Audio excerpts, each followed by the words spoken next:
You're now watching Wayback Wednesday, sponsored by Flora's Glass and Mirror Company, servicing the area since 1977 with residential and commercial work.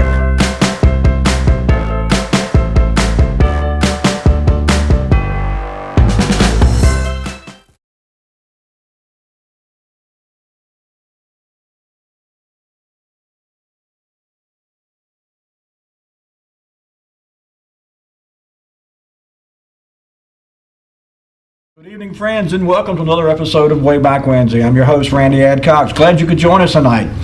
You know, I'm constantly looking and trying to source pictures and different interesting things to share with you, the viewer, particularly pictures. I spend an awful lot of time each week digging through different sources and different online venues and so forth, trying to find pictures. And I stumbled across a pretty neat source tonight that I'm going to certainly delve back into some more in future shows. And some of you are old enough to remember this. I did not, unfortunately, not old enough to remember this. But many years ago, back in the late 1940s, 1947, I think, the Rocky Mount Telegram started a segment with Charlie Killebrew.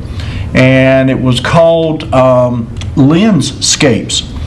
And it was a really neat little, just a simple picture and a caption that Charlie Killebrew had gone around town and took pictures, and not just the immediate area of Rocky Mount. It was Nashville and outlying county areas too. I think he went away as far as Spring Hope and Scotland Neck on occasion.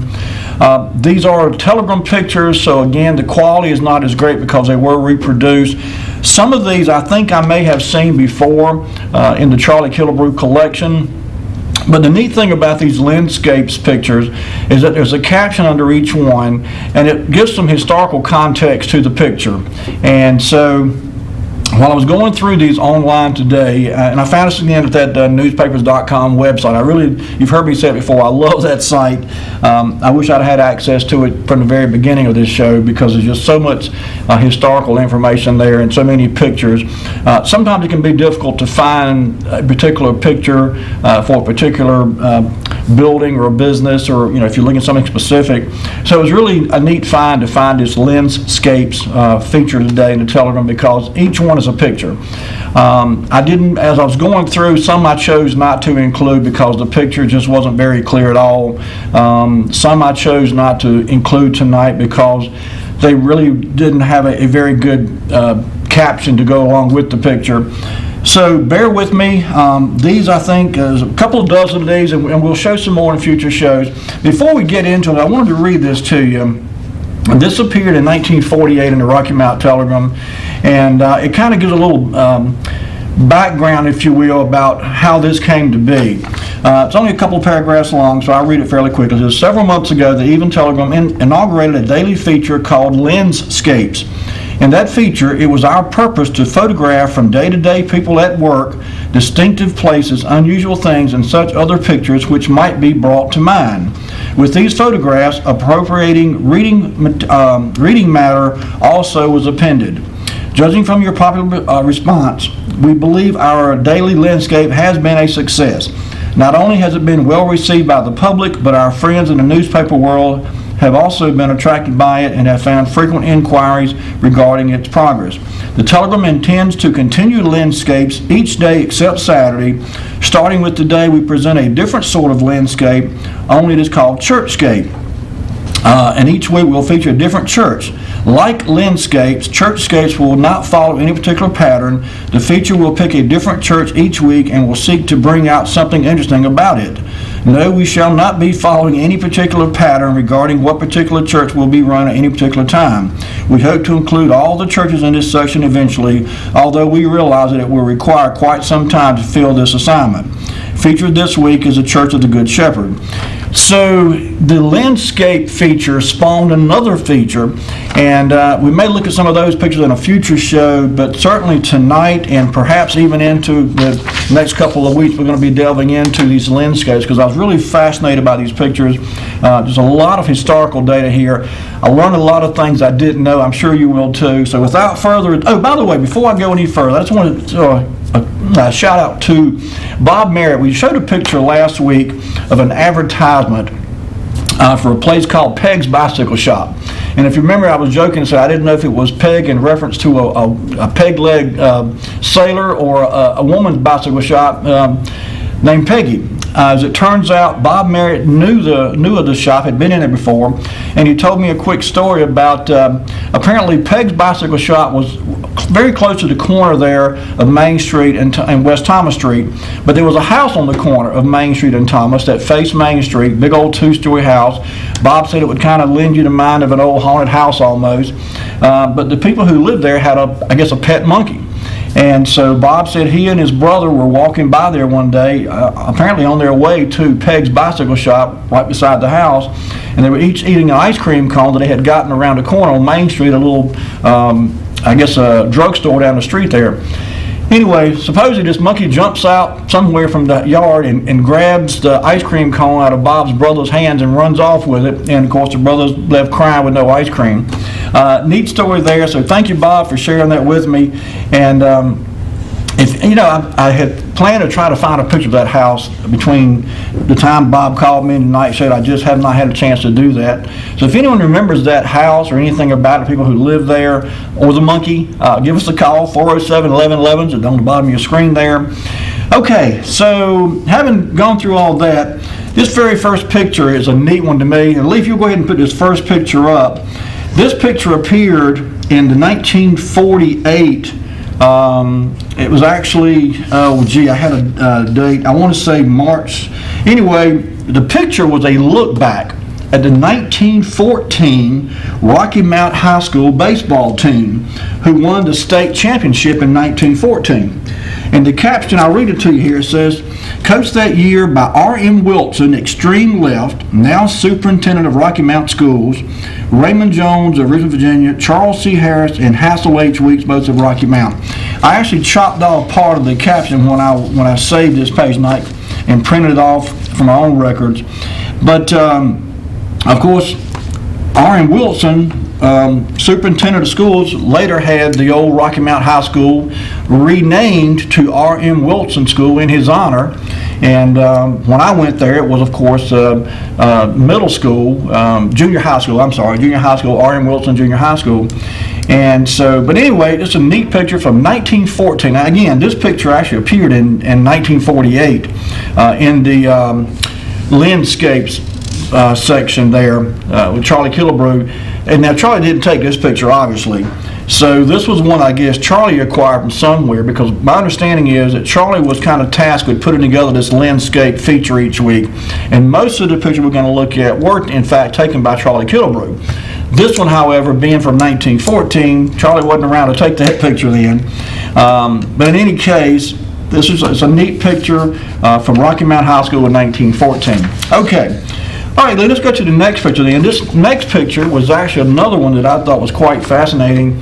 It was actually a picture of the Atlantic Coastline Railroad clock.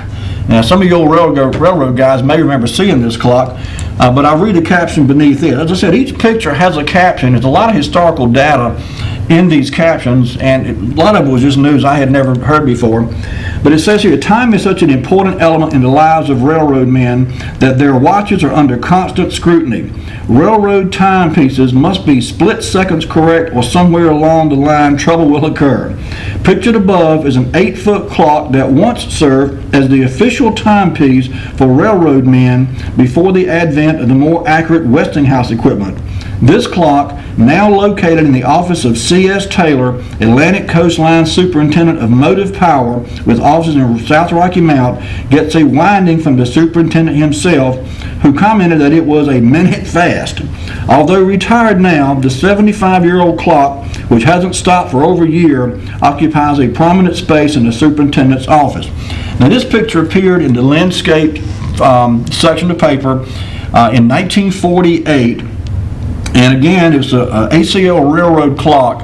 And as the caption implies, obviously for trains to depart and arrive on time, everybody's clock that was associated with the train movement had to be very accurate and pretty much in sync. And so this was, at that time, back in the 1940s, I guess a clock they used to sync all their watches by. So interesting little bit of history there about how railroad timekeeping was done and how trains were kept on time, departing and arriving. Okay, Lee, let's go to the next picture then. As I mentioned at the onset when I was reading the little history about how this landscape feature came to be, it wasn't designed or intended to be any particular focus or any particular theme. It was really just to kind of take a snapshot of day-to-day life in and around Rocky Mount. And so this picture here shows obviously a mechanic laying on his back up under a car working on the brakes.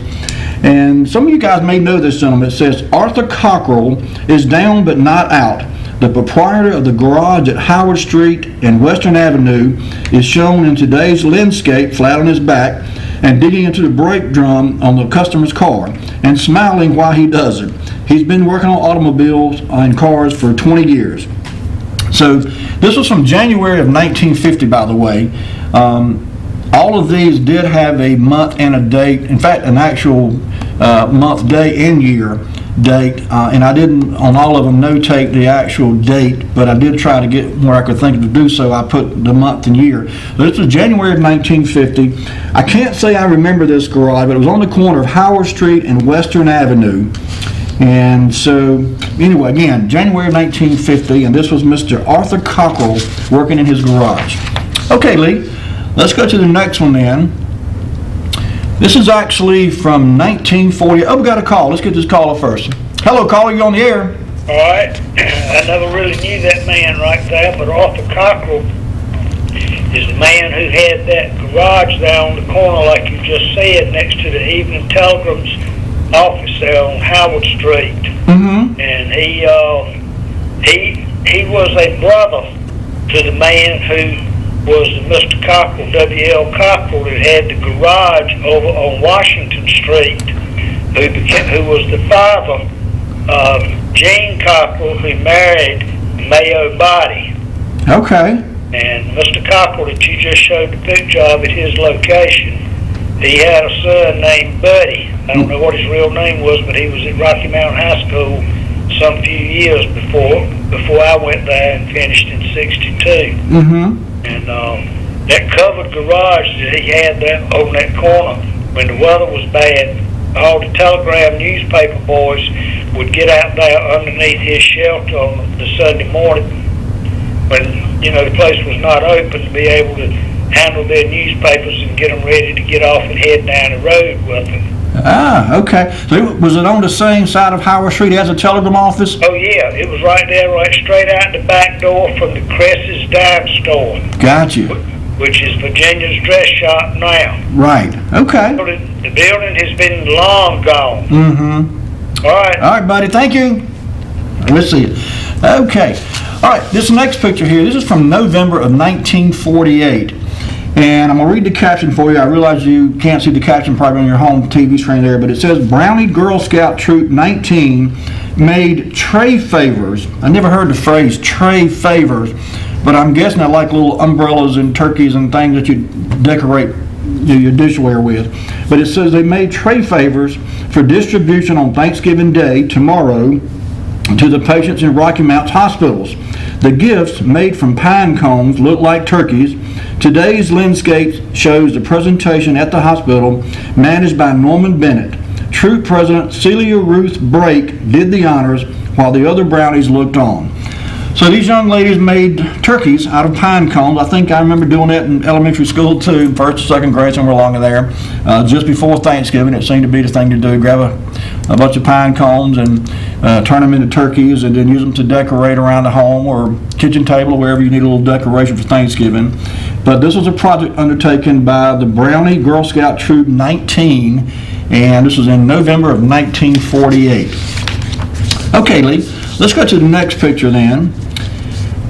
And this next picture, it was hard to make out any context about it all until I actually read the caption. And once I read the caption, it really made a lot of sense. So I'll share it with you now, and then you'll see what I'm talking about.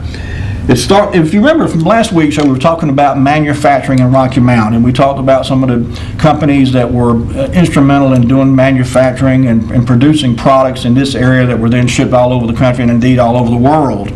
And so certainly the local mills were a major contributor to the products that were exported out of here. And this article talks about what was going on over at Caramount Mill. So I'll read this to you here. It says, products manufactured in Rocky Mount travel around the world.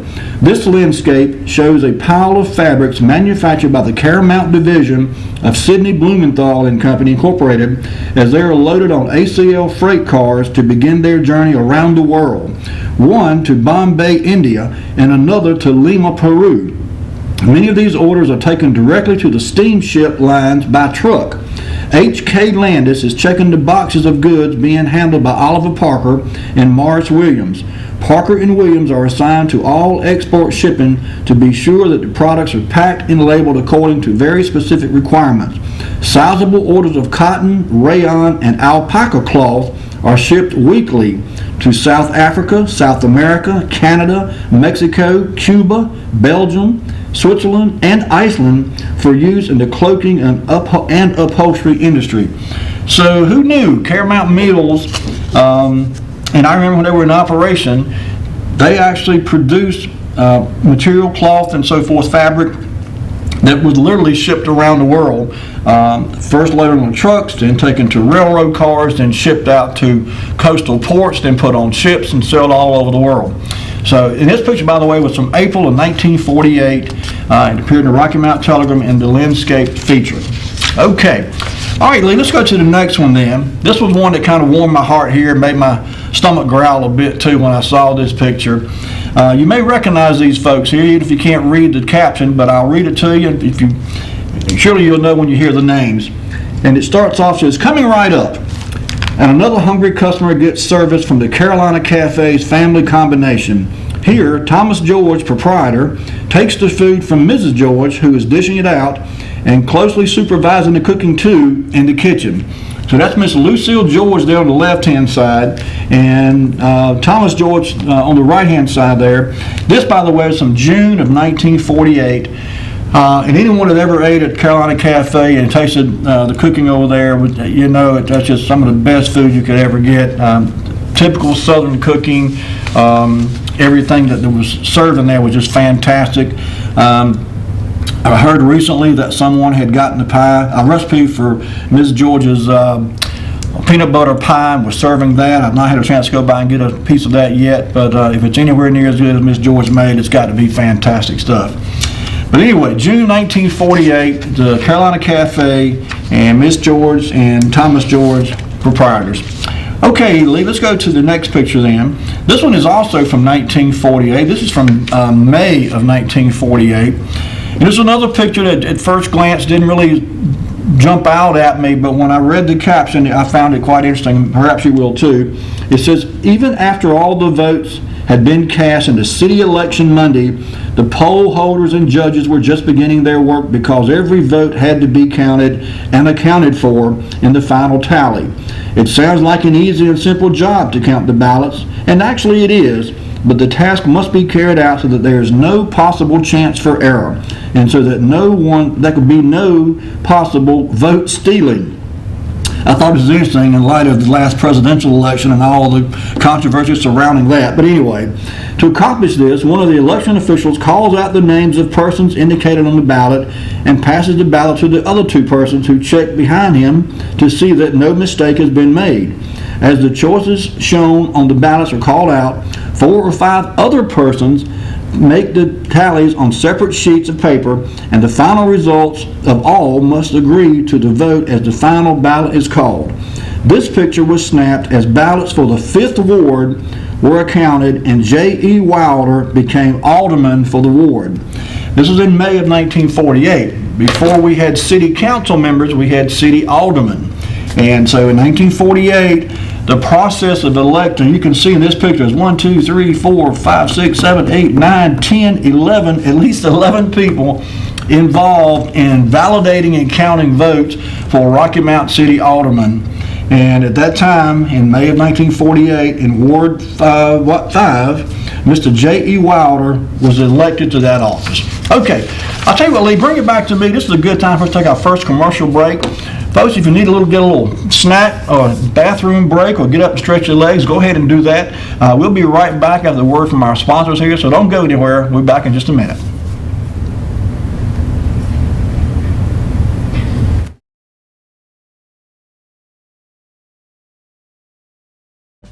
Sponsored by Flora's Glass and Mirror Company. Servicing the area since 1977 with residential and commercial work.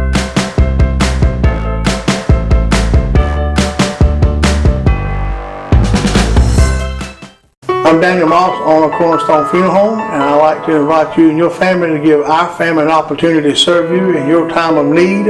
And we offer a full line of funeral services, everything from visitations to graveside services to cremations on site with a live crematory, as well as a banquet hall to meet the catering needs of our families that we serve. We offer catering service, we offer refreshments prior to visitations and services of our family, and we want to invite you to come and experience the difference here at Cornerstone Funeral Home.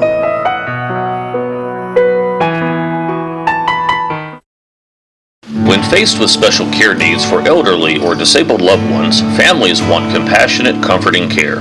That's Tender Touch Home Care Services' goal, providing the level of care we would expect for our own. With over 10 years of home care excellence, Tender Touch provides an array of services that keeps your loved one at home. From personal care, light housekeeping, errands, and meal preparation to our private duty care program, which combines all of our home care offerings in one package. Tender Touch Home Care Services, where your needs are our concern.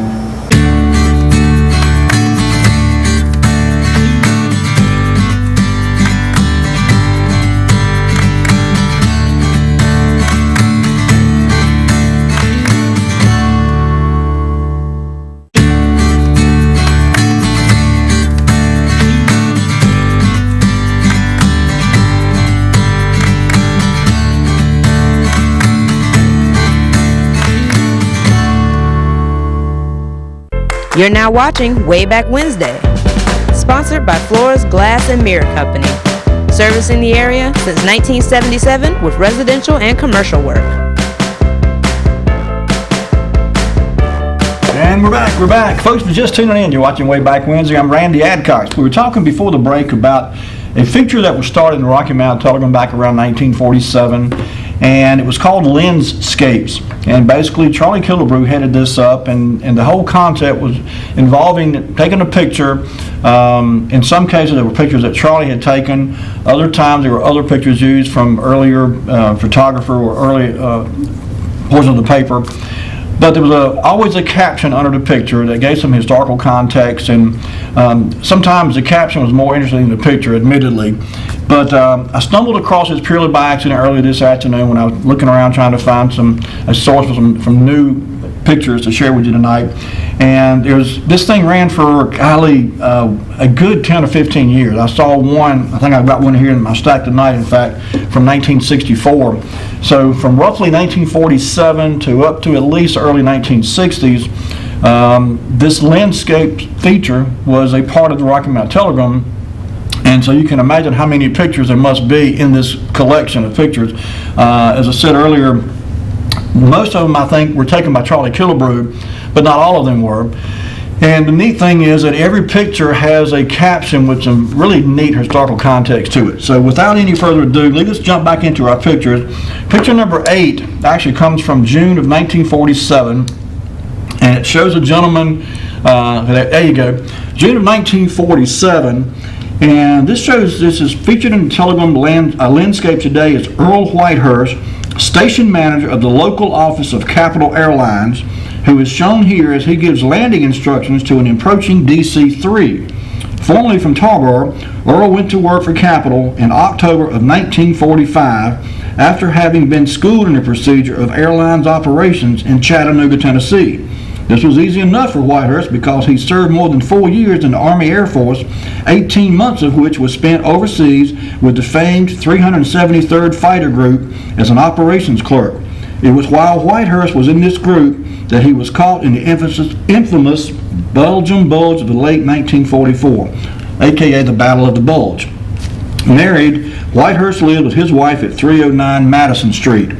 Now, I never knew Mr. Whitehurst here, at least not this Whitehurst. I wonder if he was kin to Mr. Billy Whitehurst that run the gas station, but I'm not sure that there was any connection there at all. When I think about Madison Street, my mind immediately goes to the Madison Street Seafood House that used to be over there. Mr. Marshall Proctor and family ran that for many years. Many of you remember Madison Street Seafood. And later years they moved over out there on 301 beside the Ford place. But in any case, this was 1947. The war was only a couple years over. World War II was only a couple years over by this time, and a lot of these prior servicemen had come out of the military and gone to work in the civilian world, and had used some of their experience, some of their skills they learned in the military to get a similar job in the civilian world. And so apparently this gentleman, Mr. Whitehurst's skills in the military enabled him to land this job. He had some other experience too, obviously, but certainly his experience in the Air Force, Army Air Force, helped him get this job as the manager of the local Capital Airlines, June 1947. Okay, let's go to the next picture. And ironically, this is also from June of 1947. Now keep in mind, these landscapes appeared daily except Sunday, I think it was. And so you would literally have sometimes 25 or 30 pictures per month, and each one had a picture and an article beneath it. Now, I didn't recognize this gentleman. He's obviously holding a big old piece of meat in his hand there. But when I looked down and read the caption, I immediately had to smile because we've covered this man's family, and you'll see what I'm talking about in just a second as I read this caption. It says, a huge chunk of steer gives George Leludis a thrill because he can see a whole lot of fine steaks with onions and French fried potatoes and a lot of satisfied customers in the offing. When George got home from the Army, he served with the 8th Air Force in Europe. He had a job waiting for him with his dad, John Leludis, and his brothers and his uncle, Spiro Kanuklis, in the New York Cafe. George likes to do real man's work in the kitchen. While in the Rocky Mount High School, George was a star football player. He's married and has a son. George becomes the first character for Landscapes, a new daily feature for the Evening Telegram. Okay, so apparently I did just realize this last line kind of puts a starting point on this. This is in June of 1947, and it says George becomes the first character for Landscapes, a new daily feature for the Evening Telegram. So now we know that the Landscapes feature started June 1947. Now, if you recognize those names in there, John Leludis and, of course, his partner Spiro Kanuklis ran the New York Cafe down on Tarboro Street in there for many, many years. And we've done a couple shows and talked about Spiro Kanuklis. We went on to hunt for his bust that was lost for many, many years. We finally, some viewers found it for us and put me onto the trail. It is now resting comfortably up there at the Brownsville Library, along with several other busts that were done by Mr. Frank Thigpen, a local sculptor here, who sculpted a lot of notable Rocky Mountain citizens over the years, including Spiro Kanuklis. But anyway, this was George Leludis, and he was the son of John Leludis, who was a partner to Spiro Kanuklis in the New York Cafe over on Tarboro Street. Again, June 1947. Okay. Lee, let's go to the next picture. And this is actually one of those pictures that kind of caught my eye because I couldn't tell what it was when I first looked at it. And then the caption kind of explained a whole lot. So I'll read the caption to you. By the way, you'll notice at the top of each one of these landscapes is the word landscapes, and then sometimes they've got a little slogan out beside it, sometimes they don't. But over the years, from the late 1940s, 1947, 1948, up through, and by the way, this one here is from 1964, November 1964. You notice that the text itself, the wording, the font, I should say, is changed, a little more creative, not so blocky as it was in earlier features. But anyway, this is from November 1964, and the caption reads, This whatchamajig is a landscapes picture of the thingamajig on northwest side of Main Street at the former Montgomery Ward store. The 3-story building is being remodeled for Heilig Meyer's second furniture and appliance store in Rocky Mount. The men at the top of the scaffolding, upper right-hand corner, will attach a porcelain paneled facade to the front of the building. So the old Montgomery Ward's building on Main Street was getting a facelift in November 1964. Charlie Killebrew, actually, you know what, let me back up. I mentioned earlier that most of these pictures and letters are taken by Charlie. This particular one was taken by a photographer. I do not recall hearing his name mentioned before. I've got to do some research on this guy. All it says is telegram photo by Tucker. Maybe some of you know who this Tucker may be. I was not familiar with that name. But this kind of jumped out at me as well because it was not a Killebrew picture. And obviously in 1964, I'm guessing this was either an assistant to Charlie or maybe I don't know, maybe a student photographer or something, or a part-time photographer. But anyway, it was just a picture of them taking the front of the old Montgomery Ward store on Main Street and putting a new facade on the store in preparation for it becoming the second Heilig Meyer's furniture store in Rocky Mount. So there you go. Okay, next picture. This is from January of 1959. Ironically, that was the month and the year I was born, January 1959.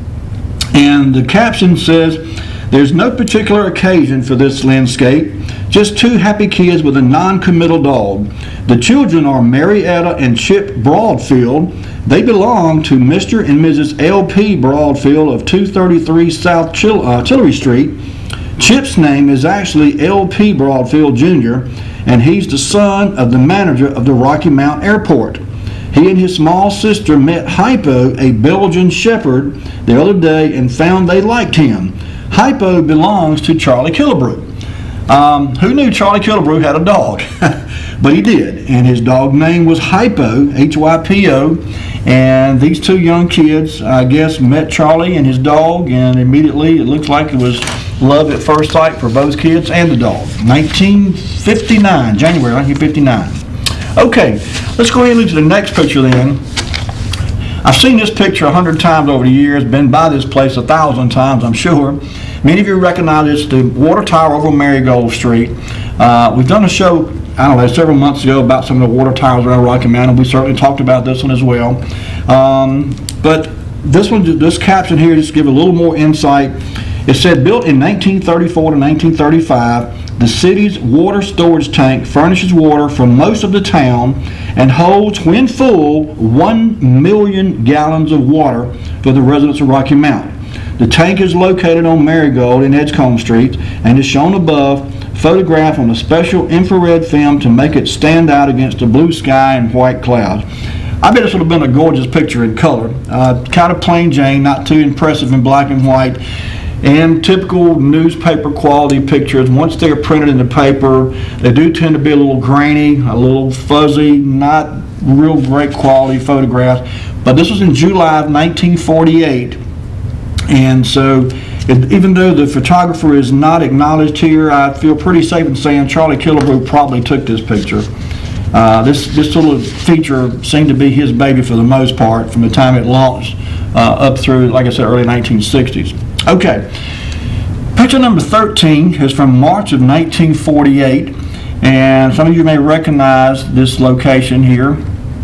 That's the power plant in the background there, and the city lake in the foreground there. Interesting about this picture is that that's a motorboat. That boat's got a motor on the back, gasoline motor, and the caption I read for you here, it says, "A sure sign that spring has arrived." By the way, this was from March of 1948. March of 1948. "A sure sign that spring has arrived in 2 and 3 day periods at least is the appearance of canoes and motorboats on lakes and rivers, and this group of boaters seems to have had a head start on the boating. When this group decided a cruise on a motorboat would be refreshing, they immediately thought of City Lake, but did not know the legality of motorboating there. A check with the police department and other local officials did not reveal any law against the use of a motor in the lake, so for several hours Monday, the lake provided much enjoyment for these youngsters." And in parentheses it says, "While there is no law against use of motors in the lake, Officials said the abuse of the lake and the use of motors would most likely lead to enactment of such an ordinance. And that's exactly what happened in later years. Again, this was March of 1948. At that time, there was no ordinance, no city law, or anything prohibiting a motorized boat to be in the city lake. I would venture to say it was probably even some swimming took place out there. I don't know that for sure. But of course, in later years, they outlawed not only motorboats, but you can't put any boat in the city lake now. But this is from March of 1948, and certainly at that time, it was not only legal, apparently these youngsters had a pretty good afternoon of riding around on a motorboat in the city lake. Okay. The next picture, Lee, is from January of 1949. Many of you recognize this building immediately. This is the Nashville Courthouse. And we've shown the Nashville Courthouse many times on the show. We've talked about the Nashville Courthouse and the history there. But I just thought this was a neat little segment here that they captured in this caption underneath this picture. And again, this is from January 1949. It says, Nash County's principal hall of justice, the county courthouse in Nashville, is shown in today's landscape. Part of the present courthouse is more than 100 years old, and its site is within a few feet of the original building, which was constructed in 1778. 6 years later, a permanent building went up, but was destroyed by fire in 1833, and it was in that year that a part of the existing structure went up. It was remodeled and additions were made in 1921 and has served as a sort of headquarters for county activities ever since. So, 1949, this building had been remodeled after being burned down, of course, in 1883. So, remodeled in 1921, but it looks very much today as it does in this picture. And this, again, January 1949. Okay. Speaking of Nashville, the next picture, if you would, Lee, this was taken again in January of 1949, and it shows Fred Wood, who was the Nashville police chief. It says here, Fred Wood, shown here with the Nashville police car in the background, is one of the reasons the county seat is as peaceful a town as it is. Fred and his two patrolmen, one full-time and one part-time, helped keep it so. On the force for 11 years and chief for the past 4 of them, Fred comes from a law-enforcing family. His brother Tom is a patrolman in Rocky Mount. So Mr. Fred Wood, Nashville Police Chief in Nashville, of course, January 1949. Alrighty, Lee. Let's go to the next picture we can then. And this is from June of 1947. And it says Van, in quotation marks, apparently his nickname was Country, because it says Van Country Neal, veteran fireman featured in the Telegram landscapes today, is shown here as he gives his engine the routine after-call polishing. Country, who in his 20 years of service with the local fire department, has advanced from an ordinary fireman to captain of the #1 fire station. He's a graduate of the North Carolina Fire School, and during the war, he instructed local people in first aid, chemical war gases, and incendiary bombs for the Office of Civilian Defense. He's about 40 years old and lives with his wife and 6-month-old child at 801 Columbia Avenue. I never knew this gentleman, and by the time I came along, he was probably long gone. But as a child, I lived on Columbia Avenue. His name doesn't ring a bell with me. I didn't know any family with that name when I lived on Columbia Avenue. But anyway, this is from 1946, and Mr. Van Country Neal was a fireman. Okay, this next picture really kind of brought back some memories to me, and many of you may hear me say before, my grandfather worked for Rocky Mountain Mills for 41 years, and I just have some very distinct memories of seeing him come home from work. My grandmother babysat for myself and a couple of my cousins while our parents worked, and so quite often after school we'd be over at my grandparents' house, and later in the afternoon my grandfather would get off work, he would walk home from the mill, and he would just be covered in lint, head to toe, lint in his ears and his nose. I have some really fond memories of sitting on the front porch swinging my grandfather while he picked lint out of his belly button, and everywhere else he could find that lint could get into, it got there. And this picture is outside Rocky Mountain Mills on Falls Road, February of 1949. And the caption reads, "Lint, looking like fine-driven snow, collects on the wire fence at Rocky Mount Mills and Falls Road periodically, and periodically has to be burned off.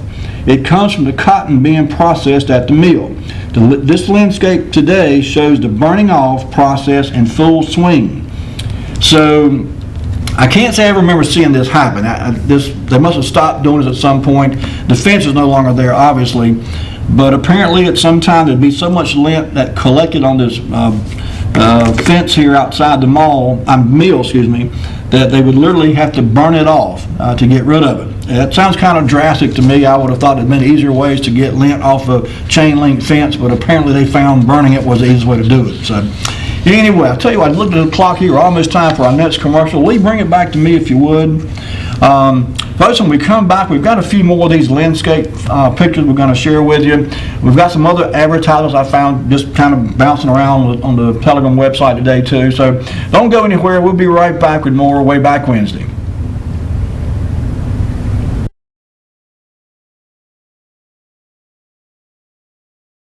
Sponsored by Flora's Glass and Mirror Company. Servicing the area since 1977 with residential and commercial work.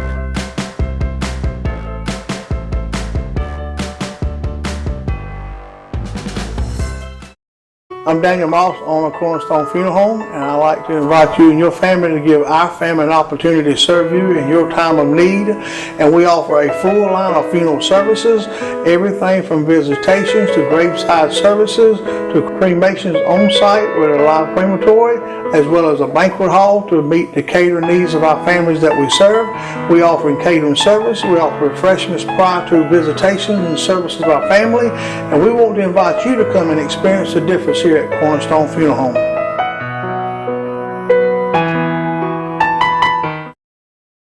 When faced with special care needs for elderly or disabled loved ones, families want compassionate, comforting care. That's Tender Touch Home Care Services' goal, providing the level of care we would expect for our own. With over 10 years of home care excellence, Tender Touch provides an array of services that keeps your loved one at home. From personal care, light housekeeping, errands, and meal preparation, to our private duty care program, which combines all of our home care offerings in one package. Tender Touch Home Care Services, where your needs are our concern.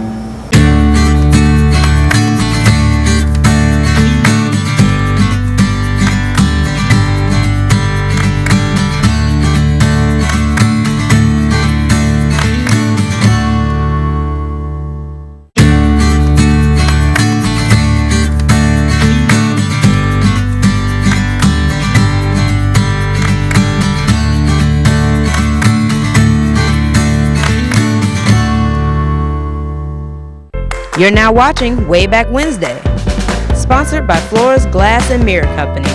Servicing the area since 1977 with residential and commercial work. And we're back. Folks, we're talking about landscapes, a feature that appeared in the Rocky Mount Telegram starting in late 1947, ran through at least 1964 that I know of. It may have run a little bit later than that, but I have seen at least one from 1964. And as I stated earlier, these are basically just pictures, random pictures that, we got a call. Let's get this call first. Hello, caller, you on the air?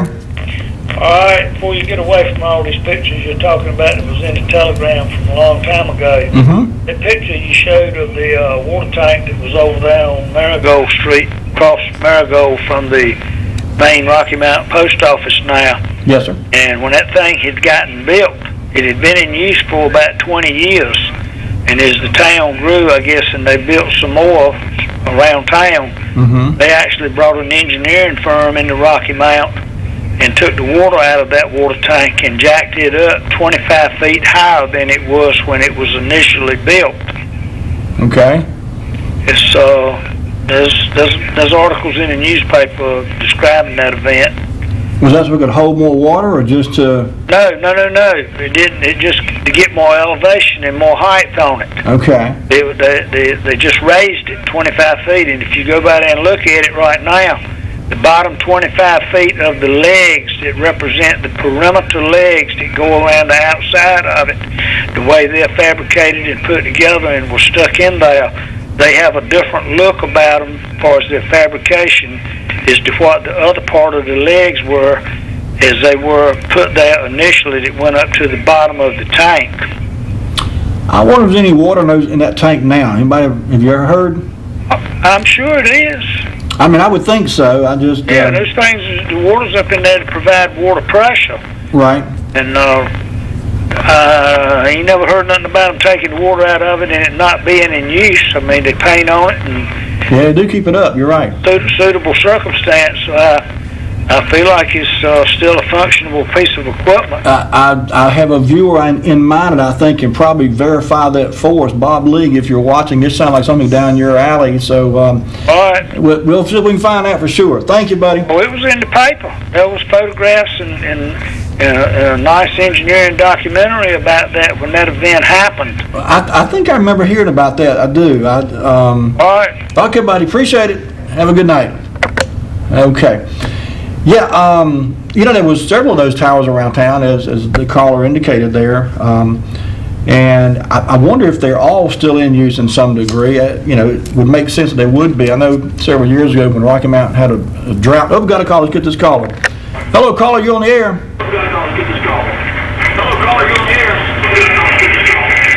You there, caller?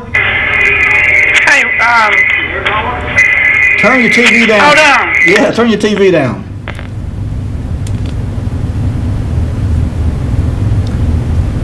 Okay, you there now? I just had to walk across the room, turn the TV down. Caller, you there? We may have lost a caller. Hello? There you go. Yes, ma'am. You're here. Yeah, I want to tell you that Country Neil photo. Yes, ma'am. If you'll turn your TV down, you won't have that echo coming back and forth.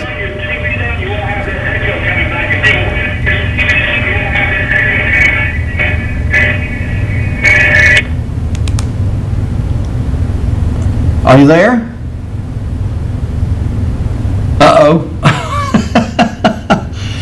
Yeah, when you call in, folks, just briefly, temporarily turn your TV down or mute it because there is a little bit of a delay. It'll cause an echo if your TV volume is up. The speaker here will pick up your TV noise, and so there'll be a kind of a echo back and forth there. It can get kind of confused if you're trying to carry on the conversation on your end, not so much my end, but on your end. So, caller, are you there? Okay, maybe she'll call back. I think we may have lost her, but she'll probably call back in a minute. But anyway, I forgot where we were. We're talking about the landscapes articles and feature pictures and so forth, obviously. And I've got a few more to share with you. So here we go. Maybe it's the same caller calling back. Hello, caller. You're on the air. Can you hear me? I can hear you. Can you hear me? I can hear you, and I can hear your TV. Can you turn your TV down for a minute, or either mute it?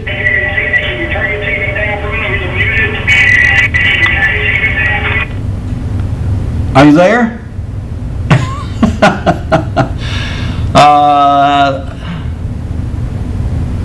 Ma'am, are you there? Okay. I think we've lost her again. Hello, you caller. Okay. Well, I'll tell you what. We'll release the call. And again, if you're calling in, before you call in, hit the mute button on your TV or either turn your volume down because it'll get really confusing when you're trying to talk because you'll hear an echo in your TV set, you'll hear an echo in your telephone, and you won't know which you're listening to is live. So when you call in, just temporarily mute your TV or turn the volume down, and we'll carry on the conversation, and you can turn the TV back up. Okay. I suspect the caller may call back in a minute, so we'll give them another minute or two to call back. In the meantime, Lee, go ahead and pull up, if you would, picture number 18.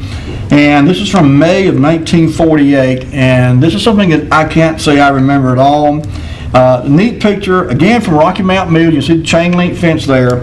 And I'll read the caption. It says, "These two goats live on the flat of land." These two goats live on the fat of the land because they have no duty whatsoever but to eat, thereby keeping down the vegetation on a small island adjacent to Rocky Mountain Mills. The two goats, Billy and Buck. Oh, we got a call. Okay, caller, you on the air? Randy, the water tower at Marigold Park Yes, sir. is inactive. Is active. It is active. That's correct. Okay. Are there others that the city uses that are still active in addition to that one? Or is that the only one you know of? Yes, we've got. I'm not quite sure. I think there's probably 4 in total. Okay. Yeah, there's several that the city has. One on Paul Street, Right. one out by the airport road, Okay. Yep. and it's one further north out of town. Can't recall the exact location. Okay. But as far as you know, they're all still in use. Oh yeah, you have to have them. You have to have pressure to move the water. Okay. Makes sense. Okay. I knew if anyone knew, you would know. All right, buddy. Thank you. You're welcome. We'll see you. Bye-bye. Okay. Okay, so again, these 2 goats, one goat is named Billy, one goat is named Buck, and they can be seen strolling around the dam across the river at the mill, and occasionally one can be seen atop one of the big rocks there. Here, 2 mill employees treat Billy and Buck to some tasty morsels, and in parentheses it says cigarettes, through a gate on the dam. So who knew goats would eat cigarettes? I guess they will. But this was May of 1948, obviously before my time. I never heard anything about goats being on the island back there or anywhere. Apparently they just ran wild. They were, I guess, had made themselves at home over there on the island. I'm sure someone put them there. They didn't just appear, but someone put those goats there back in the 40s. And I guess their job was to keep the vegetation down to a minimum, so the mill would have to send people over there with bush axes and stuff and cut the growth back. So anyway, neat little history there about the island out there and the goats that used to inhabit the island behind Rocky Mountain Mills. All right, the next picture, Lee, is picture number 19. As I said earlier, some of these pictures, when you first look at them, they really don't mean anything. And I apologize again, the clarity and the quality of these pictures, I'm sure it was much better on the original picture, but once they got reproduced in the Telegram, they sometimes tend to be a little dark, a little grainy, a little fuzzy. But this is from July of 1947. And you notice at the top there the word landscapes. You see the font's a little bit different. As I said earlier, when they first started this series of pictures and captions and so forth, they used one type of text or font, and then in later years they changed it a little bit, got a little more fancy with it. But this is one of the very first ones that came out in July 1947.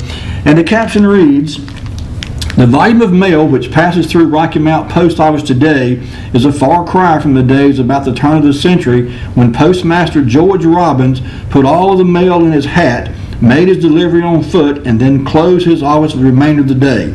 Today," and again this is from July of 1947, but it says today, an average of 18,000 pieces of mail leaves the post office daily for other points, and about 70,000 pieces come in to be distributed to the citizens in and around the city. The post office was established in 1816 at Williford Store at the Rocky Mound, that spot being near the present location of Rocky Mountain Mills. The present post office was constructed in 1916. A large staff is employed to sort and deliver the mail, and among these are, left to right, Mr. Ernie Strickland with 4 years service, Kearney Magnum with 25 years service, and John Jones with 10 years with the post office. This was obviously the main post office in at 5 Points beside Mangum Drugstore. And you know, some of you, I'm sure, are having some difficulty with your mail. I hear from people all the time about, you know, going days without getting any mail. I'm not exactly sure what's going on with the post office, but they are having problems, and it's just it's a shame that the efficiency that was so apparent in 1947 is gone by the wayside here 70 years later. So anyway, okay. Speaking of bygone days and things you just don't see anymore and aren't likely to ever see around here again, the next picture from October of 1947, and I'll read this caption to you here. It says, "Long after citizens of Rocky Mount have retired for the night, police officers of the city, I should say, pound their beats in performance of their duty. Perhaps during briefing they were told to keep a watchful eye on for some particular type of automobile or license number, or maybe they have been alerted to watch for some person who is wanted by the city. But regardless of any special instruction, shaking doors is an important job of the second shift from 11 p.m. to 7 a.m. policemen. Second shift officers like Harrison W. Tate must check every door in the business district several times each night. If any door is found unlocked, the operator or manager is called and the record is made of the incident, but if everything is in order, the officer trudges on to shake another door. So when I saw this picture and read that caption, my first thought was the Andy Griffith show with Barney Fife and Andy going around at night and checking the doors on the local businesses. In a small town where you may have a half a dozen stores on Main Street, maybe a dozen in a little bigger town, this was a pretty common practice back in the early days, 30s and 40s for sure. Now it wouldn't even be practical, obviously. Very few doors, or businesses now have doors that you could turn a knob and enter. But I just thought it was a neat look back at something that you just don't hear about anymore. Police officers going around after hours checking to make sure businesses are secure and closed up for the night. So there you go. All right, this next picture was one that just coincidentally, if you remember a couple of weeks ago, I showed a picture and it was talking about, it didn't show this, but the picture, and I forgot what the picture was about now, or what it showed, but it was talking about a safety inspection lane at Battle Park. And a couple of callers called in, so they remembered going there and getting a car inspected there. Well, this is it. I stumbled across this picture. This is from March of 1948, and it's obviously in the winter. All the trees are bare, no leaves on the trees. But it says, with the passing of a recent law requiring yearly inspection of motor vehicles, a total of 32 inspection stations have been set up throughout the state. The inspection lane consists of a concrete strip with all testing equipment so placed that a medium of time will be spent in checking mechanical and safety performance of the vehicle. The equipment is mobile, and in some instances, as in Rocky Mount, it will be moved from one lane to another in accordance with the schedule of testing. Here, workmen make last-minute installation of equipment at the Rocky Mount inspection lane, which is located in Battle Park. So, this is something obviously well before my time. I don't remember this. I'm sure some of you do, but this was the first picture I'd ever seen of that inspection station that was there in Battle Park. I think we've got time for one more lead. Let's show this last one, and that's going to about do it for us tonight.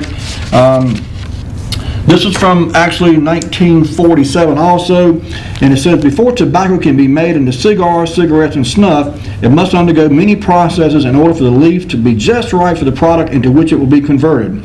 One of these processes is removing the stem from the body of the leaf. At one time, all stemming was carried out by hand, but with new machinery now in use, factories can stem many times more tobacco each day than in the days of the hand process. The stemmer above requires only one person to place the leaf on the conveyor, and it does the work of 150 hand stemmers. As the body of the leaf is taken from stem, it falls into a chute and is carried away for other processes, while the stem is retained in the conveyor, left to be cut up and processed as fertilizer. So who knew you had to pull the stem out of the tobacco leaf to make cigarettes? I didn't, but there you go. I'll tell you what, Lee, let's show this last one, because this is the last one in the series, and then we will call it a night. Several months ago, we did a segment about grist mills in the state, and we showed a grist mill that's on the property here, not too far from National Hospital on Stony Creek. At that time, I did not know very much, if anything, about that grist mill, but I think I stumbled across the name of it in this picture right here. The caption reads, "The above photo is a scene of Stony Creek at the old site of Winstead's Mill. This spot on the creek still bears the name of Winstead Mill, even though the mill was torn down many years ago. At one time, there was a dam across the creek at this point. The dam was blown up when the city of Rocky Mount built its water plant about a mile downstream from Winstead's Mill. The dam was destroyed because the city would not allow any stagnant water to enter its purification plant." The reason I say I think this may be that same mill, if you remember where Moose Lodge is now, that was Rocky Mount's water pickup plant at one time, which would have been downstream from the mill up there by National Hospital, just downstream from National Hospital. So I think that mill over there that's on the property of Miss Trudy Waters, I believe is Winston's Mill, and I think this picture is that location. Folks, that's going to do it for us tonight. Lee, bring it back to me. Folks, thank you so much for joining tonight. Thank you for your phone calls. We appreciate all your information you share with us. My pleasure to be with you every week. Have a great week, folks. Take care of yourselves and be kind to each other, and we'll see you next week with more Wayback Wednesday. Good night.